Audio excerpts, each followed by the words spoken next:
தெய்வத்தின் கிருபை பெற்றாய். நீ கர்ப்பவதியாகி ஒரு குமாரனை பெறுவாய். அவருக்கு இயேசு என்று பெயரிடுவாயாக. இது எப்படியாகும்? நான் ஒரு கன்னிகை. பரிசுத்த ஆவி உன்மேல் வரும். ஆதலால் உன்னிடத்தில் பிறக்கும் பரிசுத்தமுள்ள பிள்ளை உன்னதமான தேவனுடைய குமாரன் எனப்படுவார். அவருடைய ராஜ்யத்திற்கு முடிவிராது. நான் கர்த்தருக்கு பணிந்து செய்திருப்பேன். நீங்க சொன்ன மாதிரியே எனக்கு நடக்கட்டும்.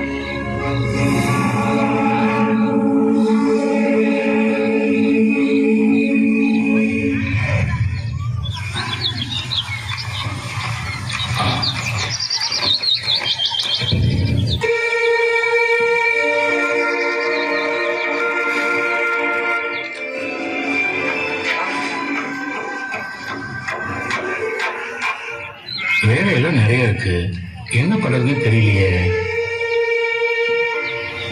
என்ன ஜோசப், வேலை முடியலன்னு கவலையா இருக்கியா? ஒண்ணும் இல்ல. எப்ப நம்ம வேலையை முடிச்சு கொடுப்ப? உங்களுடைய வேலை தான் போய்கிட்டு இருக்கு. இன்னைக்கு நான் சீக்கிரம் முடிச்சு தந்துடுறேன். சரி, ஆகட்டும். மரியாள் மிகவும் நல்லவள். ஆனால் அவள் கருவுற்றிருக்கிறாள். இது எப்படி நடந்தது? இதை கேள்விப்பட்ட சமூகம் என்ன சொல்லும்? மரியாளை தவறாக பேசுவதை நான் எப்படி அனுமதிக்க முடியும்? வேண்டுமானால் மரியாளிடமிருந்து நான் யாருக்கும் தெரியாமல் விலகிடலாமா? எனக்கு ஒரே குழப்பமாக இருக்கிறது. என்ன செய்வது?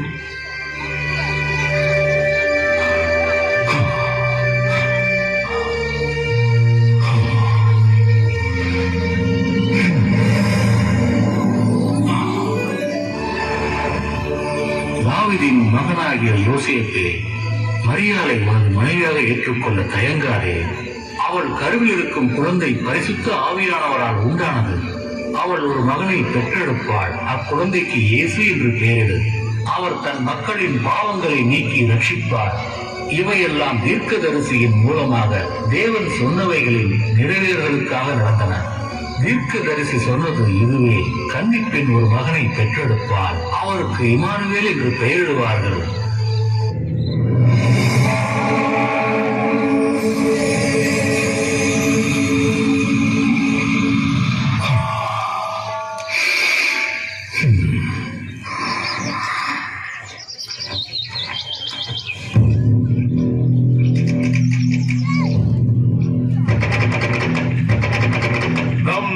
பேரரசர் அரசராயர் ஒரு ஆணையிட்டு உள்ளார்.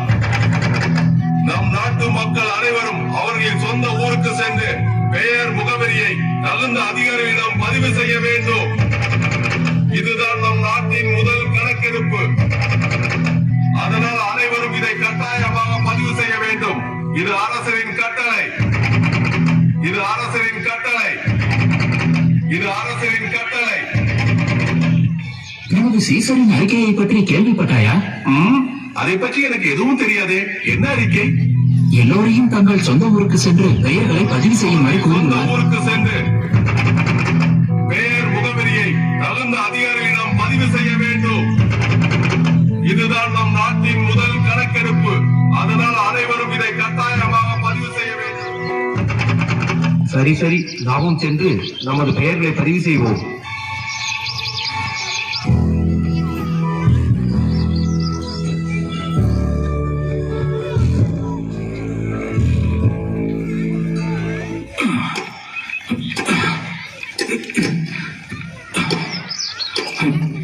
என்னப்பா ஜோசப், உன்னோட சொந்த ஊரு பெத்லகேமுக்கு போலியா? அகஸ்தர் ராயரோட அறிக்கையை கேள்விப்பட்டியா? ஆமா, இதை நான் கேள்விப்பட்டேன். என் மனைவி கிட்ட இதை பத்தி பேசி நாங்க 2 பேரும் புறப்பட தயாராக வேண்டியதுதான். சரி, பத்திரமா போயிட்டு சீக்கிரம் திரும்பி வந்துரு. நீ வந்ததுக்கு அப்புறம் நாம சந்திக்கலாம். நல்லது.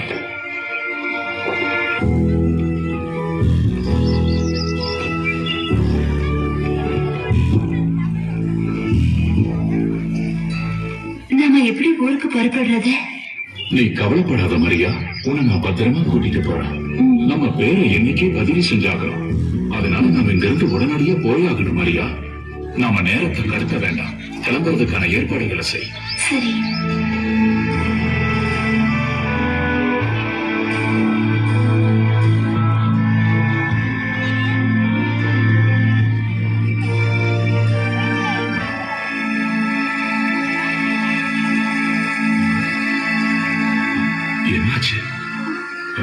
மரியா, உனக்கு களைப்பா இருக்கா? ஆமா, நாம எங்கேயாவது தங்கிக்கலாமா? இதுக்கு மேல என்னால பயணம் பண்ண முடியாது. என்னால வலி தாக்க முடியல. சரி மரியா, நாம 2 பேரும் தங்கறதுக்கு ஏதாவது ஒரு நல்ல இடத்தை நான் பாக்குறேன். நீ கவலைப்படாத. ம்?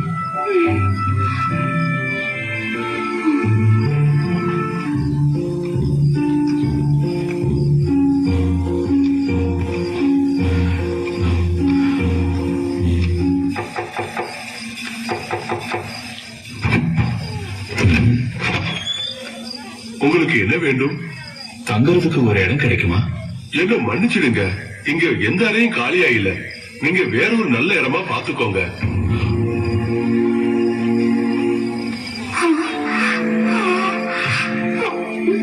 இன்னும் கொஞ்ச நேரம் பொறுத்துக்குமா, நாம தங்குறதுக்கு நிச்சயம் ஒரு இடம் கிடைக்கும்.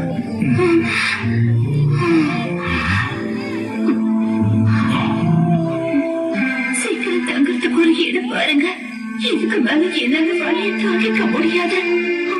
போக போக வலி ஜாஸ்தி ஆகுது. தயவு செஞ்சு சீக்கிரம் இடம் பாருங்க.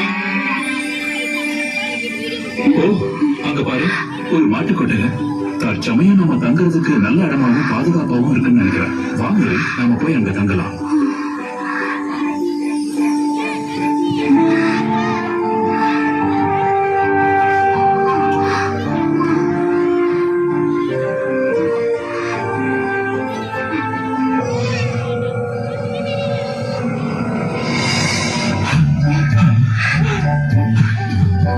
என்னங்க, நம்ம குழந்தை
வழக்கத்துக்கு மாறா ரொம்ப குளிராதான் இருக்குது.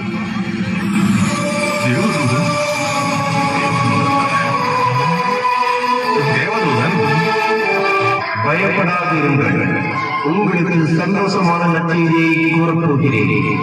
இங்கு கர்த்தராகிய கிறிஸ்து என்னும் இரட்சகர் தாவீதின் ஊரிலே பிறந்திருக்கிறார். பிள்ளையை துணிகளிலே சுற்றி முன்னணியில் கிடத்திருக்க காண்பீர்கள். அவரே கிறிஸ்துவாகிய இயேசு என்னும் இரட்சகர்.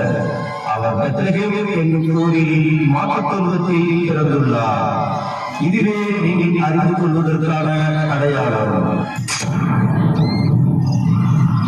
அஞ்சாதீர்கள், இதோ எல்லா மக்களுக்கும் பெரும் மகிழ்ச்சியூட்டும் நற்செய்தியை உங்களுக்கு அறிவிக்கிறேன். இன்று ஆண்டவராகிய மெசியா என்னும் மீட்பர் உங்களுக்காக தாவீதின் ஊரில் பிறந்திருக்கிறார்.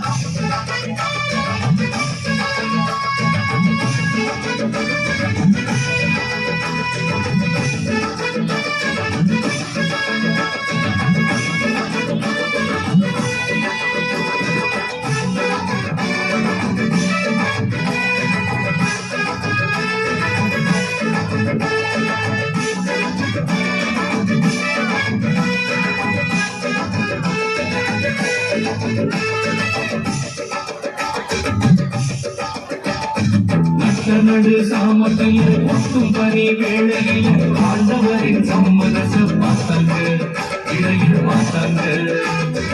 இஷ்டப்படி தேவமாக பட்டு போன உலகத்தில் கொட்டு போல மலர்ந்த செய்தி கேட்டாங்க, பாட்டும் கேட்டாங்க. நட்ட நடு சாமத்தில் கொட்டும் பனி வேளையில் ஆண்டவரின் சம்மதச பார்த்தாங்க, இடையில் பார்த்தாங்க. இஷ்டப்படி தேவமாக பட்டு போன உலகத்தில் கொட்டு போல மலர்ந்த செய்தி கேட்டாங்க, பாட்டும் கேட்டாங்க. உன்னதத்தில் மகிமை தேவனுக்கு, மன்னகத்தில் அமைதி மனுஷனுக்கு. உன்னதத்தில் மகிமை தேவனுக்கு, மன்னகத்தில் அமைதி மனுஷனுக்கு.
கொட்டும் பனி வேளையில் ஆண்டவரின் சம்மனச பார்த்தாங்க, இடையில் பார்த்தாங்க.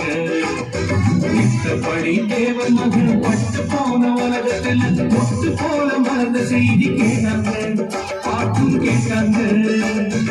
உன்னதத்தில் மகிமை தேவனுக்கு, மன்னகத்தில் அமைதி மனுஷனுக்கு. உன்னதத்தில் மகிமை தேவனுக்கு, மன்னகத்தில் அமைதி மனுஷனுக்கு. நாம் உடனே பெத்லகேமுக்கு செல்வோம். தேவதூதன் அறிவித்தபடி நமக்கு அரசர் பிறந்திருக்கிறார். நாம் அவரை கண்டு வணங்கி மரியாதை செலுத்துவோம். உடனே புறப்படுங்கள்.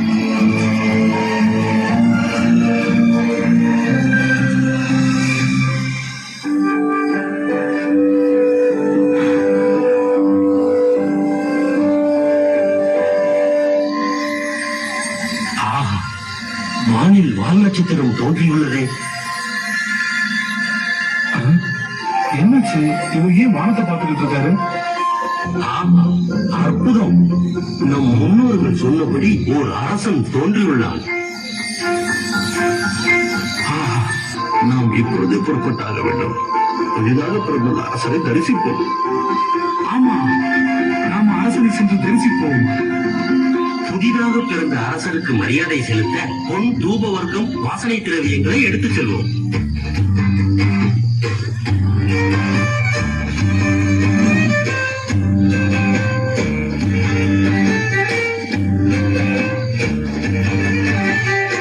ஊருக்குள் அரசரை பற்றி யாரிடமாவது கேட்க வேண்டும். சரி, கேட்போம்.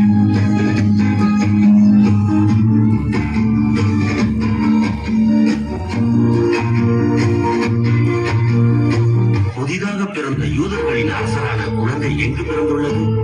எனக்கு அதை பத்தி எதுவும் தெரியாது. நீங்க கேட்கறது எனக்கு புது விஷயமா இருக்கு. யாருக்கும் தெரியவில்லை என்கிறார்களே, எப்படி தெரியும்? எதுக்கு வந்தாங்க? யார தேடிட்டு வந்தாங்க? அதுவும் இவ்வளவு பரிசு பொருட்களோட வந்திருக்காங்க.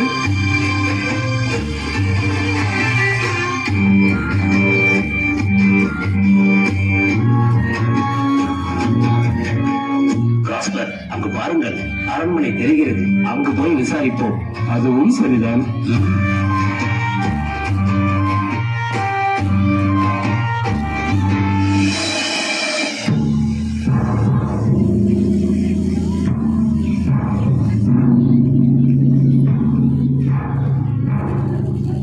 ஏரோது ராஜா வருகிறார், வருகிறார், வருகிறார்.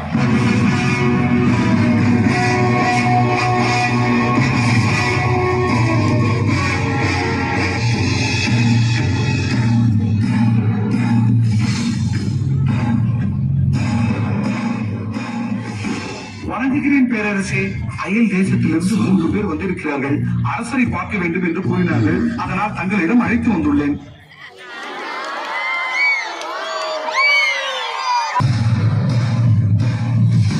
வணங்குகிறேன் பேரரசே. அயல் தேசத்திலிருந்து 3 பேர் வந்திருக்கிறார்கள். அரசரை பார்க்க வேண்டும் என்று கூறினார்கள். அதனால் தங்களிடம் அழைத்து வந்துள்ளேன்.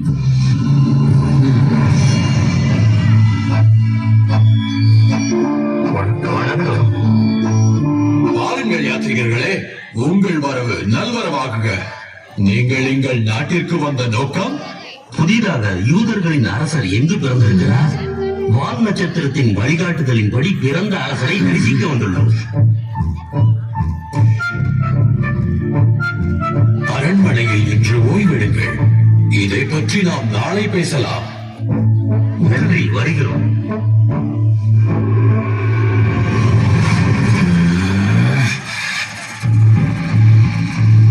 யாருக்கு? பாருங்கள்,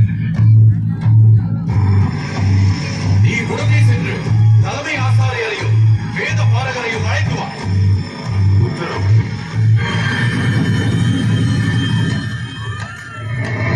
அரசே. வணக்கம் பேரரசே. என்ன நடக்குது இங்கே? ஆ? எனக்கு ஒன்றுமே புரியவில்லை. 3 யாத்ரிகர்கள் என்னிடம் வந்து யூதர்களின் அரசன் பிறந்துள்ளான் என்று கூறுகின்றார்கள். யார் அந்த அரசன்? நீங்கள் உடனே எனக்கு விளக்கத்தை அளித்தாக வேண்டும். சொல்லுங்க. படிக்கிறேன் பேரரசே.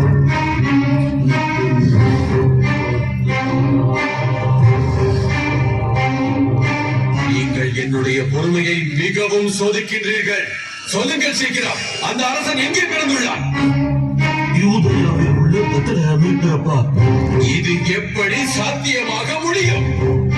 ஏனெனில் யூதயாவில் உள்ள பெத்லஹேமே உனக்கு யூதயாவின் ஆட்சியாளர்களுக்கிடையே முக்கியத்துவம் உண்டு. இது நடக்க கூடாது. உன்னிலிருந்து ஓர் பிரபு தோன்றுவார். அவர் இஸ்ரவேல் என்னும் என் மக்களை வழிநடத்துவார். அப்போது தீர்க்கதரிசி வேத வாக்கியங்களில் எழுதியுள்ளார். சரி, போகட்டும். அந்த 3 யாத்ரிகர்களையும் உடனே இங்கு அழைத்து வா. உத்தரவு அரசு.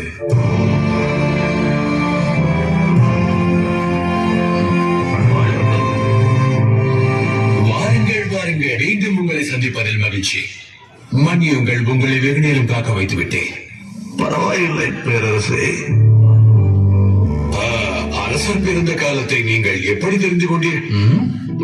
ஒரு அரசன் பிறந்துள்ளார் என்பதை நாங்கள் வால் நட்சத்திரத்தை கண்டு தெரிந்துள்ளோம். வால் நட்சத்திரம் வழிகாட்டியதால் நாங்கள் இங்கு வந்துள்ளோம். ஓ, நீங்கள் அந்த குழந்தையை கவனமாக தேடுங்கள். அந்த குழந்தையை கண்டவுடன் என்னிடம் வந்து கூறுங்கள். நானும் அந்த அரசரை வணங்குவதற்கு விரும்புகின்றேன்.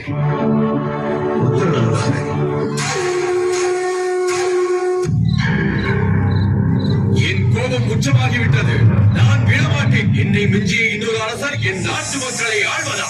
இல்லை, நான் அவரை கொல்லாமல் விடப் போவதில்லை.